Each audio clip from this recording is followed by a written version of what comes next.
Welcome to our YouTube channel first rank NCERT classes. आज की इस वीडियो में हम चैप्टर 3 निर्देशांक ज्यामिति की प्रश्नावली 3.2 सॉल्व करेंगे। देखते हैं क्वेश्चन नंबर फर्स्ट क्या है। निम्नलिखित प्रश्नों में से प्रत्येक प्रश्न का उत्तर दीजिए। हमें यहाँ कुछ क्वेश्चन दिए हुए हैं तो उनमें से हमें सभी का उत्तर देना है। पहला है, कार्तीय तल में किसी बिंदु की स्थिति निर्धारित करने वाली क्षैतिज और ऊर्ध्वाधर रेखाओं के क्या नाम है। ठीक है, तो सबसे पहले हम कार्तीय तल बना लेते हैं। तो ये हो गया एक कार्तीय तल जहाँ पर हम किसी भी बिंदु की स्थिति का निर्धारण करते हैं। तो ये बना लिया हमने। ये होता है x, इसके अपोजिट साइड x डैश, ऊपर y और नीचे y डैश। ठीक है, तो यहाँ पर जो क्षैतिज रेखा है और ऊर्ध्वाधर रेखा है, मतलब ये लेटी हुई लाइन और एक खड़ी लाइन। लेटी हुई लाइन क्या कहलाती है? क्षैतिज रेखा। और ऊर्ध्वाधर जो खड़ी लाइन है वो कहलाती है ऊर्ध्वाधर रेखा। तो इनके नाम क्या है? ठीक है, तो जो लेटी हुई रेखा या क्षैतिज रेखा होती है इसे बोला जाता है x अक्ष, और जो खड़ी लाइन होती है उसे बोला जाता है y अक्ष। ठीक है, तो किसी कार्तीय तल में जो क्षैतिज रेखा होती है वो x अक्ष कहलाती है और जो ऊर्ध्वाधर रेखा होती है वो y अक्ष कहलाती है। तो उत्तर या हल क्या आ जाएगा? x अक्ष तथा y अक्ष। अब सेकंड देखते हैं। सेकंड है, इन दो रेखाओं से बने तल के प्रत्येक भाग के नाम बताइए। तो इन दोनों रेखाओं से, मतलब क्षैतिज और ऊर्ध्वाधर रेखा से 4 भाग बन रहे हैं और इन चारों भागों को किस नाम से जाना जाता है? चतुर्थांश नाम से जाना जाता है। ठीक है, ये प्रथम चतुर्थांश, सेकंड, थर्ड और ये फोर्थ चतुर्थांश। तो इसका हल या उत्तर क्या होगा? चतुर्थांश। थर्ड है, उस बिंदु का नाम बताइए जहां ये दो रेखाएं प्रतिच्छेदित होती हैं। ठीक है, हमें उस बिंदु का नाम बताना है जहां पर ये दोनों रेखाएं एक दूसरे को क्रॉस करती हैं, मतलब ये क्षैतिज रेखा और ऊर्ध्वाधर रेखा। तो वो पॉइंट कौन सा है जहां पर ये क्रॉस कर रही है? वो ये है।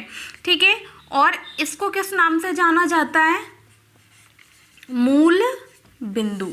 ठीक है, और आप लोग हमेशा याद रखें कि मूल बिंदु के जो निर्देशांक होते हैं ना वो 0 0 होते हैं। ऑब्जेक्टिव में बहुत बार पूछा जाता है। तो आंसर या हल क्या हो जाएगा? मूल बिंदु। ठीक है, तो ये छोटे छोटे 3 क्वेश्चन थे, बहुत ही आसान थे, तो ये हमने कर लिया है। अब क्वेश्चन नंबर सेकंड सॉल्व करते हैं। नेक्स्ट क्वेश्चन है क्वेश्चन नंबर 2। देखते हैं कि क्या है। आकृति देखकर निम्नलिखित को लिखिए।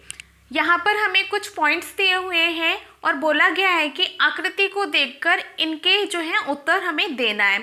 तो इसे सॉल्व करने के पहले ना यहाँ पर जितने भी बिंदु हैं हम उनके निर्देशांक लिख लेते हैं ताकि इन क्वेश्चंस को सॉल्व करने में बहुत ही सरलता जाए। ठीक है, तो देखिए, निर्देशांक लिखने के लिए हमें सबसे पहले x का मान लिखना होता है, फिर y का मान लिखना होता है। तो चलिए स्टार्ट करते हैं। b के निर्देशांक देख लेते हैं। अब b में देखिए, अब ये पूरी जो हमारी क्षैतिज रेखा है ये इसमें x के मान है और जो ऊर्ध्वाधर रेखा है उसमें y के मान है, और x के धनात्मक मान इस तरफ है, ऋणात्मक मान इस तरफ है। सेम y के पॉजिटिव जो मान है वो इस तरफ है और नीचे की तरफ ऋणात्मक मान है।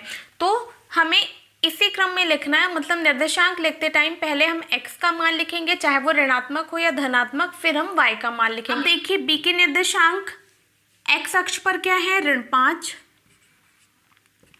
और y अक्ष पर कितना है? 2। तो यहाँ लिख दिया 2। बहुत ही आसान है, कितनी सरलता से हमने देखा कि x अक्ष पर कौन सा मान मिल रहा है हमें? ऋण 5, और y अक्ष पर देख लिया तो ये क्या मिल रहा है? 2। सेम अब h का देख लेते हैं। तो h में x का मान क्या है? ऋण 5, और y का क्या है? अब ऋणात्मक 3 है तो हम ऋण 3 लिख देंगे। ठीक है, सेम e का मान देख लेते हैं। तो x अक्ष पर क्या है? ऋण 3, और y अक्ष पर क्या है? ऋण 5। अब जी बिंदु को देख लेते हैं। तो इसमें x का कौन सा मान मिल रहा है हमें 2 और y का क्या मिल रहा है ऋण 4। सी को देख लेते हैं।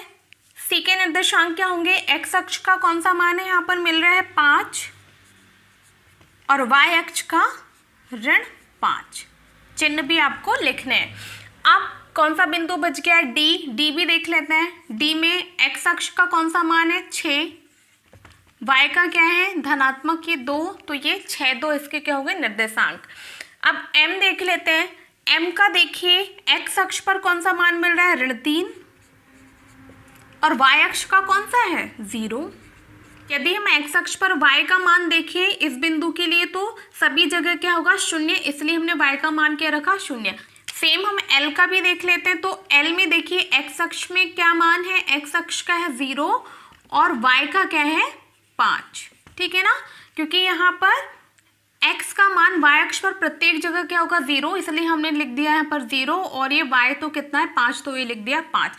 अब इन बिंदुओं या निर्देशांक को लिखने से होगा ये कि हमें क्वेश्चन करना बहुत ही आसान हो जाएगा। तो चलिए फर्स्ट क्वेश्चन देखते हैं। बोला गया है कि b के निर्देशांक हमें बताने हैं। इसे हम मिटा देते हैं। b के निर्देशांक क्या है ऋण 5 और 2।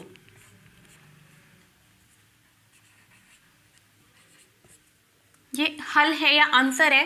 फिर है सी के निर्देशांक। सी बिंदु कहाँ है भाई, ये है। सी के निर्देशांक क्या है 5 और ऋण 5। फिर है निर्देशांक ऋण 3 और ऋण 5 द्वारा पहचाना गया बिंदु। ऋण 3 और ऋण 5 द्वारा पहचाना गया बिंदु कौन सा है भाई ई, तो यहाँ लिख दिया ई। फोर्थ है निर्देशांक 2 और ऋण 4 द्वारा पहचाना गया बिंदु कौन सा है जी, ठीक है, बहुत ही सरल है, बस देखना है और बताना है आंसर। तो यहाँ हो जाएगा जी। फिर है डी का भुज। अब आप लोग एक बात याद रखिए कि जब भी हम निर्देशांक लिखते हैं तो एक निर्देशांक x होता है, दूसरा होता है y। तो x को कहा जाता है भुज और y को कहा जाता है कोटि, ठीक है, इनको इस नाम से भी जाना जाता है। तो डी का भुज पूछा गया है, मतलब हमें x का मान पूछा गया, ठीक है। तो देख लेते हैं कि डी बिंदु कहाँ है, ये है भाई डी बिंदु। डी का हमें भुज पूछा गया है तो वो क्या है 6। इन्हें ऐसे हाईलाइट कर देते हैं ताकि आप लोगों को समझने में आसानी हो। अब देखिए बिंदु H की कोटि। H की कोटि मतलब हमें क्या पूछा गया है y का मान, तो y का मान कितना है यहाँ ऋण 3। बिंदु L के निर्देशांक पूछा गया है तो क्या है बिंदु L के निर्देशांक 0 और 5। लास्ट क्वेश्चन है बिंदु M के निर्देशांक क्या है। तो बिंदु M के निर्देशांक हम लोग देख पा रहे हैं कि क्या है भाई ऋण 3 और ये 0। तो देखिए हम लोगों ने क्या किया, जो हमें आकृति दी गई थी उसमें सभी बिंदु को हमने लिख दिया, मतलब उसके निर्देशांक लिख दिए, जिससे कि हमें ये क्वेश्चन करने में बहुत ही आसानी हुई। इस प्रकार ये प्रश्नावली 3.2 खत्म होती है। यदि आपको मेरी ये वीडियो पसंद आई हो तो इसे लाइक और शेयर जरूर करें और मेरे चैनल को सब्सक्राइब जरूर करें और सब्सक्राइब बटन के बाजू में जो बेल आइकॉन होता है उसे प्रेस कर लें ताकि आने वाली नेक्स्ट वीडियोस आप तक इजीली पहुंचती रहें। Thank you.